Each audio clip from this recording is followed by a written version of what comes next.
మరి సచివాలయాలు పంచాయతీలు ఇవన్నీ దాంట్లో సంబంధించినవే సార్.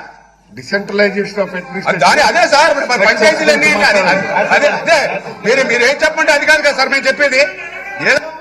వాళ్ళు పెండింగ్ పెట్టిపోయిన దానికి పెండింగ్ పెట్టిపోతే అధ్యక్ష కొన్ని స్థానిక సంస్థలు కరెంటు బిల్లులు కోట్లాది రూపాయలు పెండింగ్ పెడితే కరెంటు డిస్కామ్ సంస్థలు ఏదైతే 2014, 2019 మేము కూడా 5 సంవత్సరాలు అధికారంలో ఉన్నాం అధ్యక్ష. 14-15 ఆర్థిక సంఘం నిధులు డైరెక్ట్ గా పంచాయతీలకి మున్సిపాలిటీకి వచ్చినాయి అధ్యక్ష. అందులో ఎక్కడా కూడా మీరు వేళ అధికారులు ఉన్నారు, ఏ రికార్డు అయినా తెప్పించుకోండి, ఇబ్బంది ఏమీ లేదు.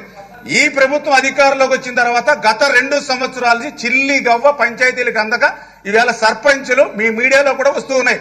భిక్షాటన చేసుకునేటువంటి పరిస్థితి, చిన్న డ్రైన్స్ రోడ్లు కూడా వేసుకోలేనటువంటి పరిస్థితిలో ఉన్నారు అధ్యక్ష.